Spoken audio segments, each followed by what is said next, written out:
Hey everyone, this is Cameron from Renegade Animation on renegadepopculture.com. If you like what you see, please give us a like, a follow, and a rating on Apple Podcast and wherever you listen to them. We are everywhere. That way we can keep doing what we love, and that's talk about animation.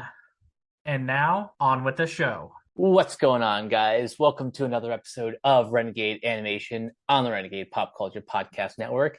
My name is Mike. I'll be your host for this evening. Joining me, as always, is the animation guru himself, Cameron. Howdy, howdy. And boy, today's episode covers two shows that could not be more different. First, we have Lost Ollie, and then Tekken Bloodline. We'll begin with probably the better one of the two, Lost Ollie, a live-action computer-animated hybrid created by Shannon Tyndall and based on the 2016 children's book, Ollie's Odyssey by William Joyce. Yeah, no, this was one of the big projects announced 2 years ago, and each of the four episodes are directed by the always incredible Peter Ramsey. We follow a small stitched-together bunny doll named Ollie, voiced by Jonathan Groff. He was a toy that belonged to a small boy named Billy, but for some reason, Ollie ends up in a antique store, basically. And as he's trying to escape, he encounters a clown toy named Zozo, voiced by Tim Blake Nelson. The two decide to get Ollie back to his child, and along the way, they meet a stitched together teddy bear who knows how to use little plastic swords named Rosie, voiced by Mary J. Blige. So if you're into movies like A Monster Calls or something akin to that, where it's a movie about a child or someone dealing with grief and loss, then Lost Ollie is going to be right up your alley.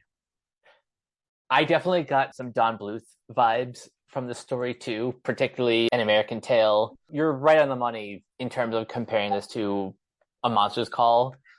And also a little bit of Bridge of Terabithia too.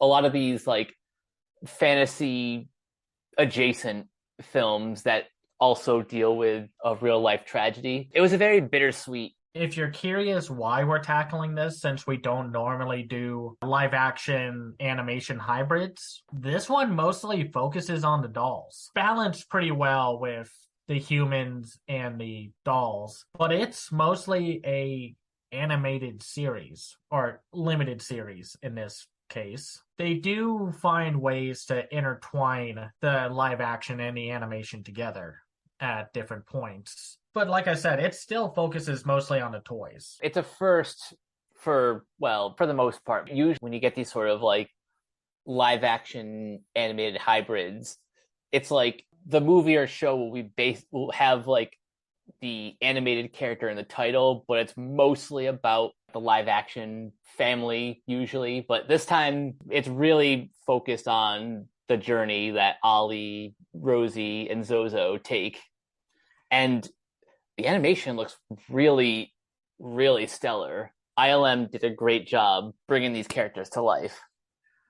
Yeah, it was interesting. Some reviews actually thought it was stop motion, and that just shows how talented the people were, and the art direction and the team behind the visual look for the toys did a good job.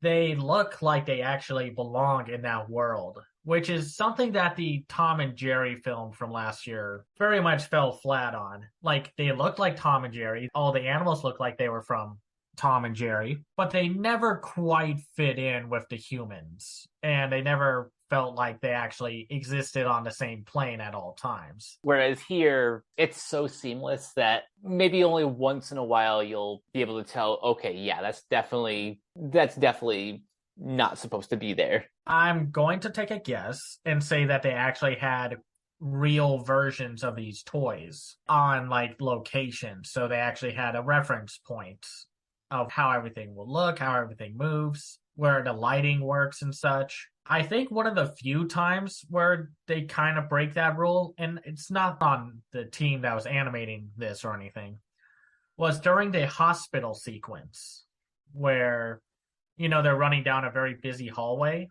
And I will say they don't quite explain the rules per se. Like, I'm fine with that.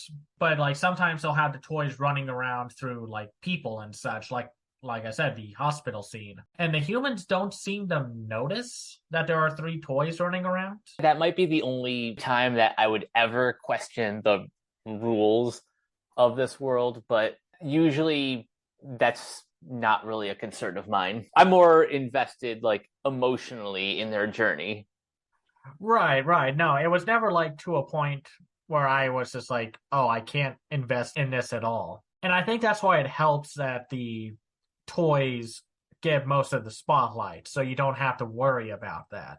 And they all move very differently from one another. Sometimes when you notice some animated projects, they either don't have the time or the budget to make everyone move uniquely. But here, Ollie, Zozo, and Rosie all move and are animated differently. Zozo especially, because when we find out that he didn't originally have legs, we'll get into that backstory later. He has a limp on him, and I think that makes sense for his character. Mm-hmm. Ollie feels very ragdollish, and Rosie pretty much has like a light body weight to her, not enough to like move out of like this realm of reality, or reality with talking walking toys. But I like that they all have distinctions about them. I like all three of these characters. I think at first Rosie was not my favorite, mostly because I found her character to be the least interesting when first introduced. She's kind of like that typical hardened individual who has been through the ringer but kind of comes off like cold to other people. But they do expand on her character during episode 3 and 4. They do a good job expanding on these characters throughout the entire 4-episode run. It's just that like Zozo and Rosie get more development within the 3rd episode. For example, 3rd episode is all about Zozo and his backstory and then how he came across Rosie. As we find out that Zozo was originally like one of those carnival attractions where, you throw a ball at him and if you knocked him over, you win a prize. Then he fell in love with this puppet doll that was across from his stand. And then unfortunately the carnival shut down and he was just kind of left there as the doll that he loved was taken away in an auction. So then he pretty much broke free and then gave himself a pair of artificial legs and went on a journey to try to find her. They don't do too much focus on like the interaction with other toys, but when they do, they have a lot more dark moments between them, especially when with Zozo and just being exhausted and tired of wanting to find this one toy that he fell for long ago. You definitely see why there's hesitation with Zozo and Rosie, and why Rosie acts the way she does around Zozo in the 3rd episode. But at the same time, in the 2nd episode, when they're on the train, that might be my favorite moment of the show. That's the moment where everyone really starts to come together, and it's certainly when Rosie starts to open up more. I just like that moment where they want Zozo to sing a song, and he's just like, no, I don't want to. And then he just does like a hand gesture just to tell him to stop. And then they sing Jolene. And it was a very nice moment, which then takes a sudden turn at the end of the episode when you find out about why Zozo may be helping Ollie in the first place. And that's how they end up in Dreamland. Not necessarily because he's just trying to help Ollie, but he has his own ulterior motives. We'll get back to the toys in a second. The human side of the story is basically about Billy living with his parents, who are played by Jake Johnson and Gina Rodriguez. And Gina's character is going through, I think, some kind of cancer. I don't remember if they specifically say what it is, but they do show you like the machines of where you get like scans and such. They're never really specific, but she's clearly at the end of the line. There's a lot of stress between Billy, his dad, his mom, and just the worst like kid bully that I've seen in a while. Like, good lordy, the kid that they encounter is a monster. That little, I hate him so much. Yeah, and it's like it almost teeters on being a little too much for the bully, but I'm glad they didn't try to redeem him. Like, there are just some people out there who are rotten to the core, which fits in and makes sense when you find out about Zozo's more violent side, per se. But I did like the focus on the humans because when you separate them, you have the really big risk of you got to make the humans either just as compelling or the audience is going to go, I really wish we were with the toys.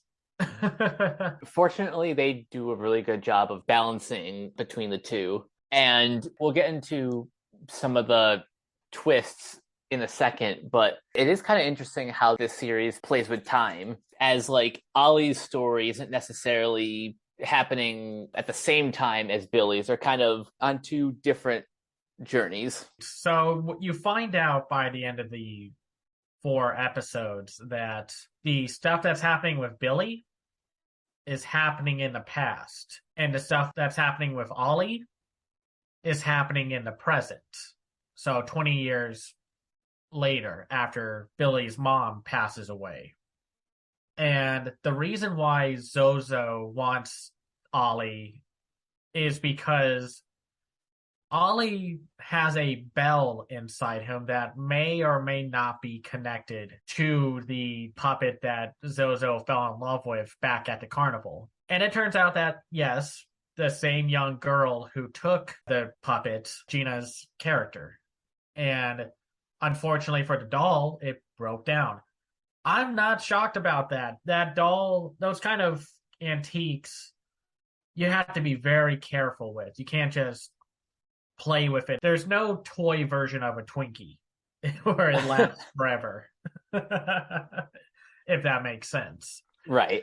You do find out that the bell was connected to her, and Gina put the bell inside Ollie to give Ollie a heart and something to connect Billy with. It gets very dark. Like Zozo in flashbacks and in the 3rd episode is ready and willing to kill Ollie to find something to connect him back to the puppet. It's handled well. They do throw in maybe like 1 or 2 jokes throughout the entire run, but it's handled more like a drama than a comedy. That's kind of why I make comparisons to like Don Bluth, where, yeah, the show gets pretty dark, but it's still relatively family friendly. It was kind of shocking that Rosie and Zozo sort of nonchalantly exit the scene after their stories ended. In the final episode, Ollie gets the bell ripped out of him during a rainstorm by Zozo. And then Rosie stabs Zozo. And then, like, Rosie's just like, no worries. It's all over now. And then the 2 bodies of Zozo and Rosie getting carried away by the current of the water and such. It's really dark. It's basically like just 2 bodies going down the river. Kind of like that scene in Spielberg's remake of War of the Worlds. Oh, yeah.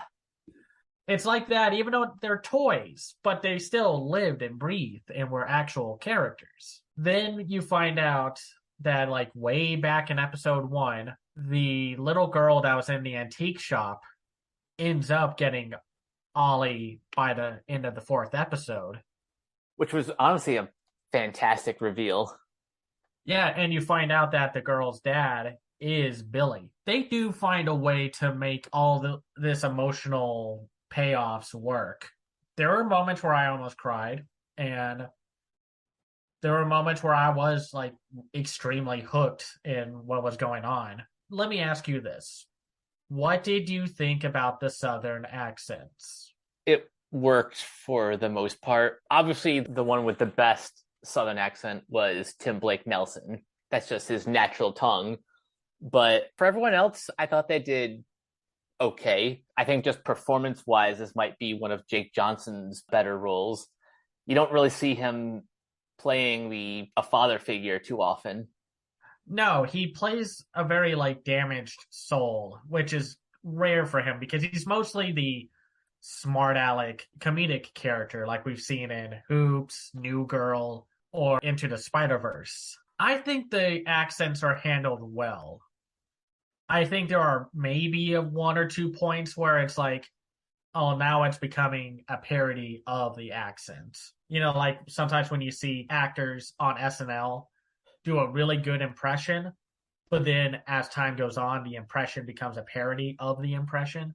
Oh, yeah. There were a few points where I felt like, okay, this Southern drawl is a little late on thick. I think the acting is great all across the board. Some might find it corny, but I think there's a lot of earnestness because Shannon Tyndall and Peter Ramsey wanted to tell a good story. And Sean Levy is also a producer on the film. That makes a lot of sense. Levy does a really good job with, I guess you could kind of call it a period piece to some extent. He's done a really good job at bringing these family friendly but still kind of dark productions to life. I mean, he is behind Stranger Things after all. He's the main producer behind it, and he's also did stuff like Free Guy, The Adam Project, which I still need to see. I forgot that The Adam Project came out this year. Same. Oh, Netflix, your marketing sucks. But in general, maybe I would have liked one more episode for the journey of just the toys and such. But even then, 4 episodes is very satisfying. I think the total runtime is like just over 3 hours, which is got a good length for the story they're trying to tell. Yeah, like I was thinking maybe this could have worked as a movie also, but I don't think you could have all of the great scenes from the 4 episode version in the movie. Unless you do just go Martin Scorsese and make a 3.5 hour film, but I don't think it would have worked as a movie. I don't think so either. Because now the question is, well, what do you cut? And I don't think there's a single scene in here that I could have done without. That's the pro of being a limited series or a TV show compared to a movie. You have times to have more sentimental moments or more impacting moments to pace it out. And not to say that it's always better as a TV show or a limited series. Sometimes it's the best for a show to actually run and be paced like a freaking show. And sometimes some stories are good as a feature-length film. And I thought overall this was a very good limited series because for a while my favorite animated thing was Vox Machina. But I think this fits in well, like is up there also. This is a show that I could probably just recommend to anyone. You know me, you know how much I get into sort of mixed media, and this is just another great example of that. Right, it handles it well, and it's only 4 episodes. There's no excuse if you can't watch this for some reason. Like, just give it a watch. It's good. It's maybe a little dark for really young kids, but I don't remember any cursing or anything that like a 7-year-old and up couldn't handle. Yeah, it has its dark moments, but given the fact that our main characters are stuffed animals or doll figures, there's really not a lot of blood. It's like relatively tame. So yeah, just give it a watch. It's a great limited series that's all about exploring childhood, tragedy, dealing with loss, and how grief can define you. And now for something completely different. Oh my gosh, this show. So we're going to talk about, I was about to say Tekken Tag Tournament, and it's like, no, that's an entirely different game within the Tekken franchise, but it's not the same thing. And so this is Tekken Bloodline. This is a loose adaptation of the third game, Tekken 3, aptly named. In this part of the story of the Tekken continuity, we are following Jin Kazama, who, like, his dad left him. Well, his dad didn't leave him, but he was part of the Iron Fist tournament and then died in the finals. And one evening, after beating up some teens, and like, good lord, Jin just beats the tar out of them. I think once you see your friend get kicked to the side of the head and just falls over like a wet blanket, you run. You don't go after the guy. As he's like spending time with his mom, training and such, a unknown demon entity named Ogre arrives, kills the mom, and then Jin goes on a journey to get revenge and encounters Heihachi Mishima, who was his grandfather. And as you will find out very, very soon, and if you've played the games, Heihachi is like the worst grandfather in anime. All right, well, in video games. Then again, you'd have to tell me someone is worse when he would keep dropping Jin's dad off a cliff, wait for the dad to climb back up, and then just basically kick him off again. So we've tackled, I think, one other video game adaptation, and that was the Dragon's Dogma one. And we weren't fans, to say the least. Mike, what do you think works about this one where you can enjoy it without playing Tekken 3 or really just the Tekken franchise in general? The thing that works about this show that hasn't really worked about for any other fighting game adaptation is this one is about the tournament. This is where all of the characters have their stories, their motivations for being there. In 6 episodes, you get exactly the story that needs to be told.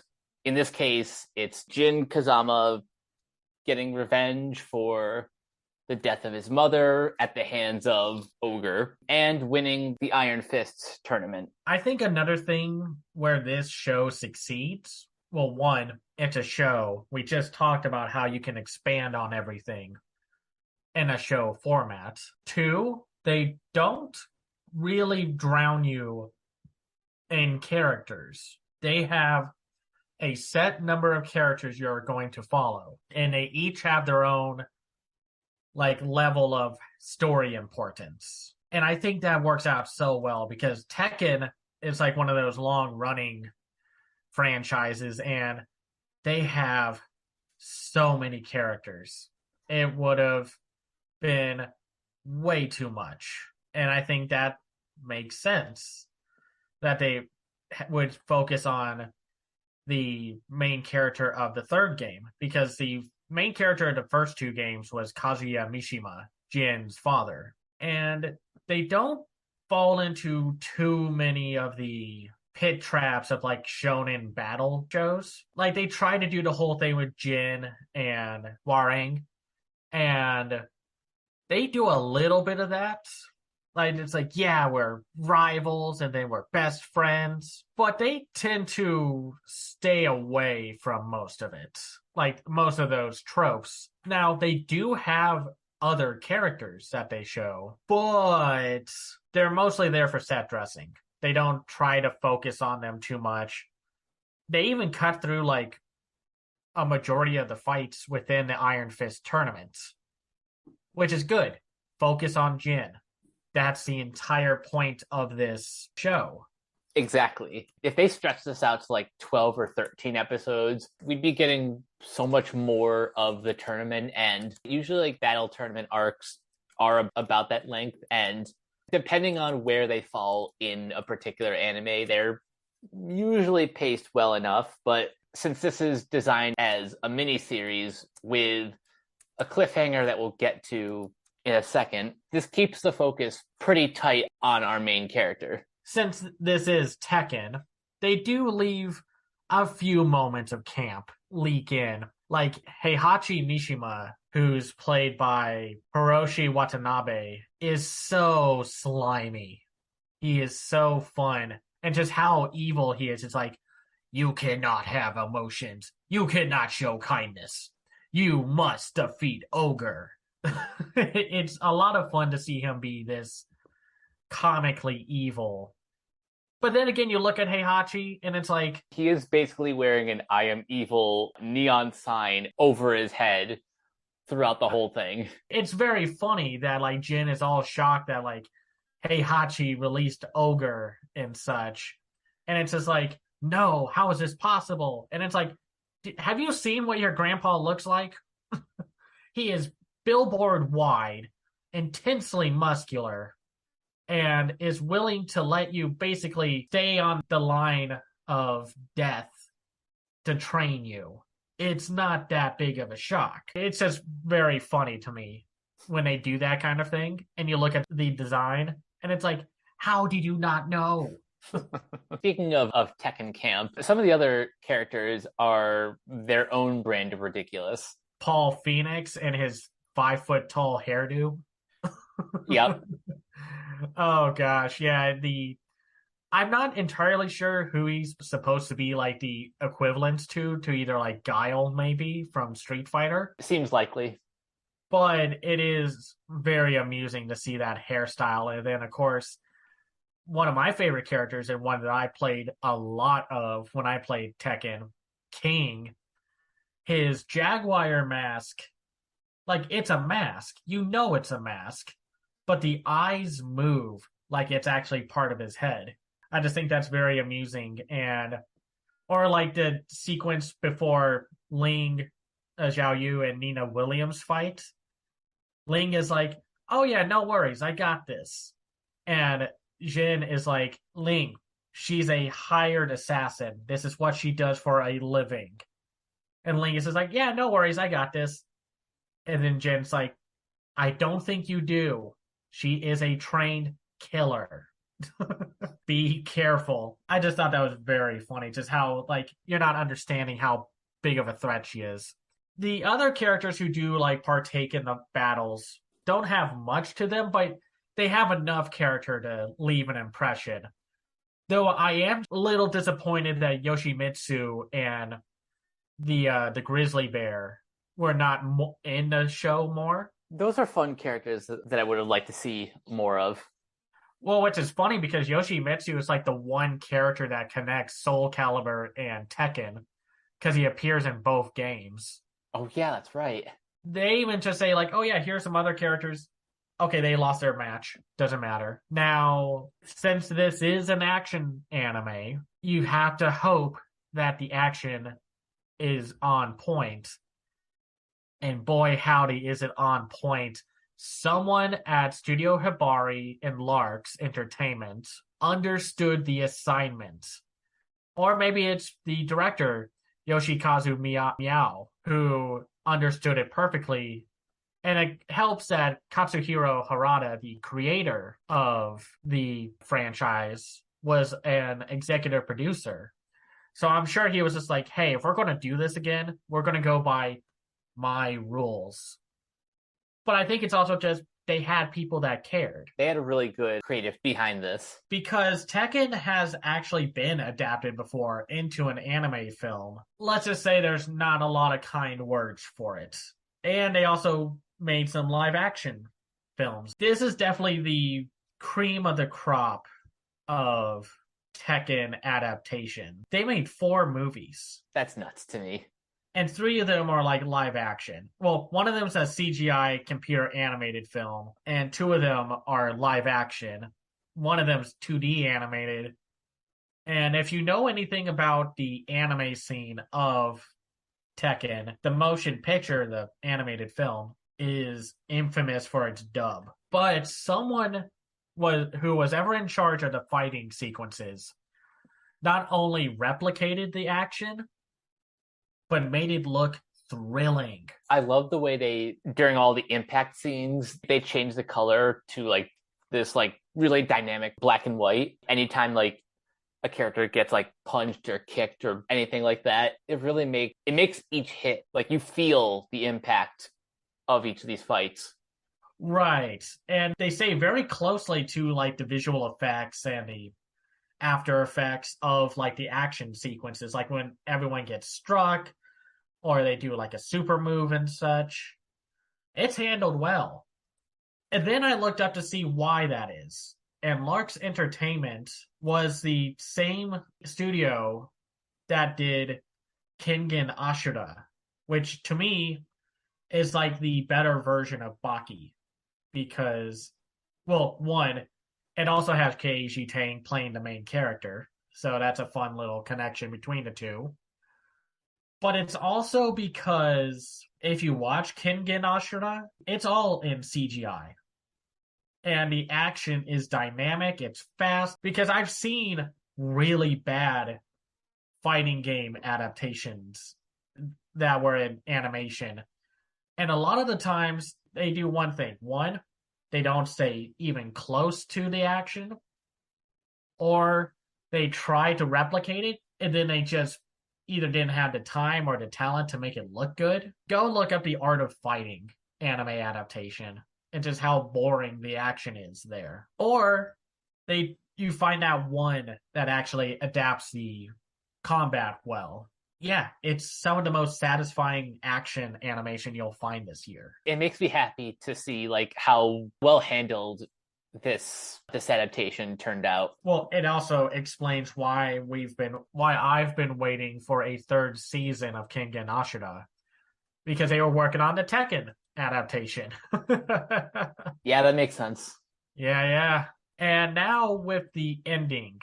So throughout some of the best fights you'll see, it was supposed to end with Jin taking down King, which probably my favorite fight of the show so far. And then because Jin is like, you can have the money, I don't need it, go open your orphanage. Then Heihachi just shows up and he's like, nah, if you're going to win this tournament and claim the title of King of the Iron Fist, you gotta go through me.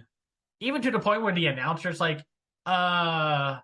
we have a new fighter. And then, of course, like every fighting game, arcade mode, if you make it through during a specific time or you do a few things, the actual final boss shows up with Ogre, and the action's good. Ogre grows big and powerful, gets like a snake arm, turns all like giant demon, and then Jin like goes berserk, grows horns, clawed hands and feet and wings. Still not my favorite thing about the Tekken franchise that they let that happen, but whatever. It's part of the franchise. You gotta have it. And basically, yeah.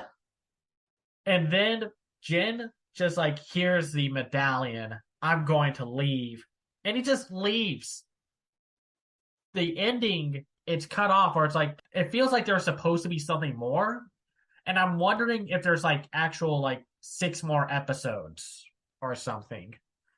Because you can't just end it on that.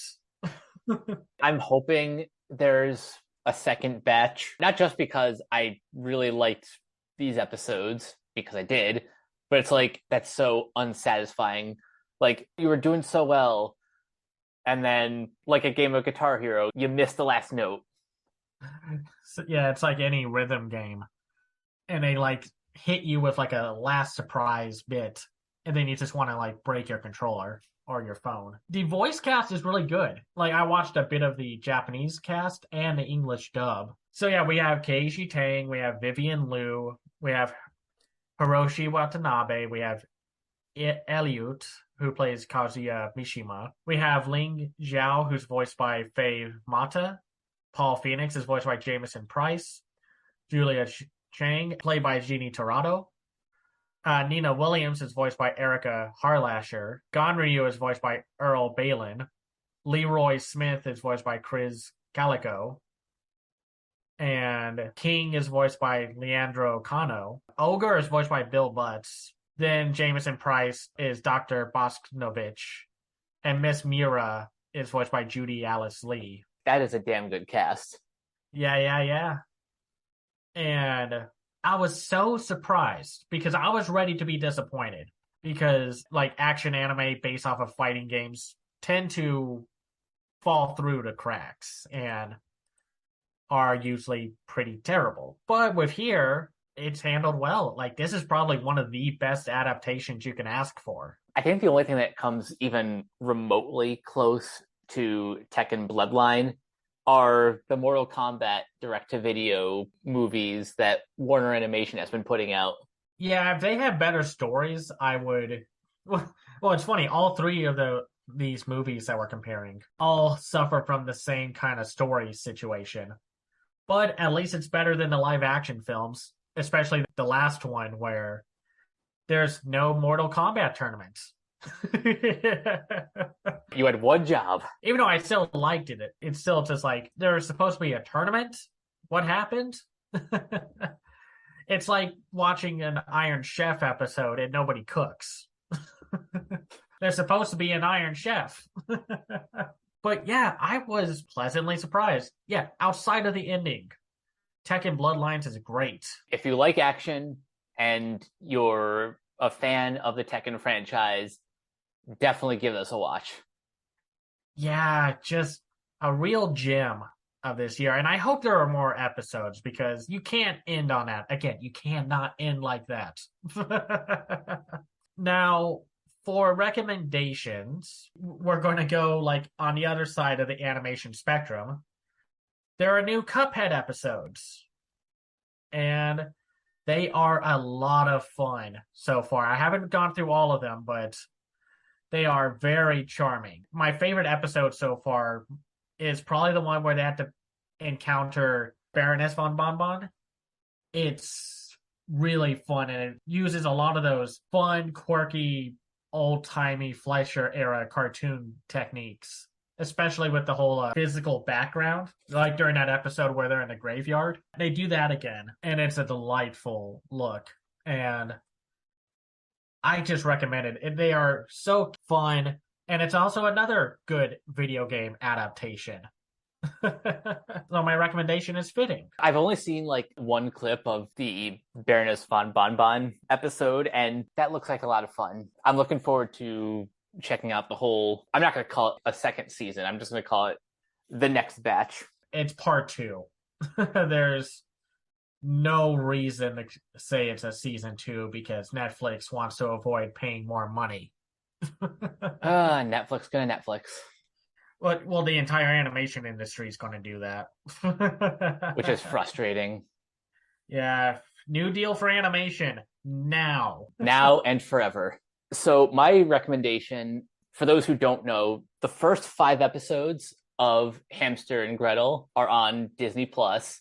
This is the first of Dan Povenmire's Disney series to not be co-created with Swampy, but that's because he's got his own projects in the works. I honestly really like this show. I wasn't sure how well it was going to be received just based on early previews.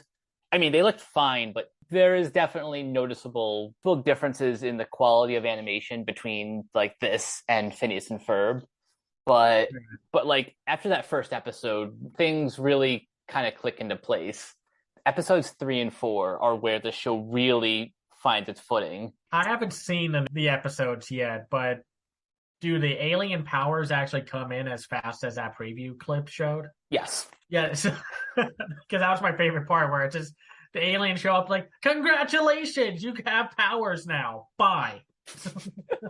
That's not the only thing. That same alien ship not only grants Hamster and Gretel their hero powers, they come back at the end of the first episode and establish the villains. It's just as funny on the opposite end. But one episode that I think is probably going to be a fan favorite, episode 4, called Cheer Cheer Bang Bang, focuses on Kevin's cousin Fred, voiced by Joey King, who's kind of like the Daria of the show. She's going undercover as a cheerleader to investigate people involved in a series of bank robberies. There are some clips out there from this episode, but if you're an anime fan or fan of like the kind of magical girl anime. You'll get a lot of enjoyment out of this one. I can't wait to watch it. I'm looking forward to getting to discuss it in full in the future. For now, that takes us to the end of this one. Until then, Cameron, where can everyone find you online?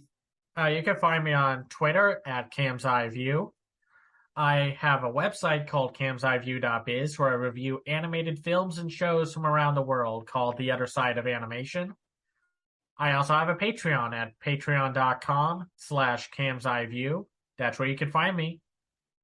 And you guys can find me on Twitter at Captain K42. You can check out my quick thoughts on letterboxd.com/CoachK42. And you can follow Renegade Pop Culture on Facebook and Twitter at Ren Pop Culture. You can also find us on YouTube, on Podchaser, on the Banana Meter. Listen to all of our podcasts on Anchor, Spotify, Apple Podcasts, etc. And last but not least, everything can be found at renegadepopculture.com. Need to escape? So do we. That'll do it for this episode of Renegade Animation. We will catch you guys later. Peace out.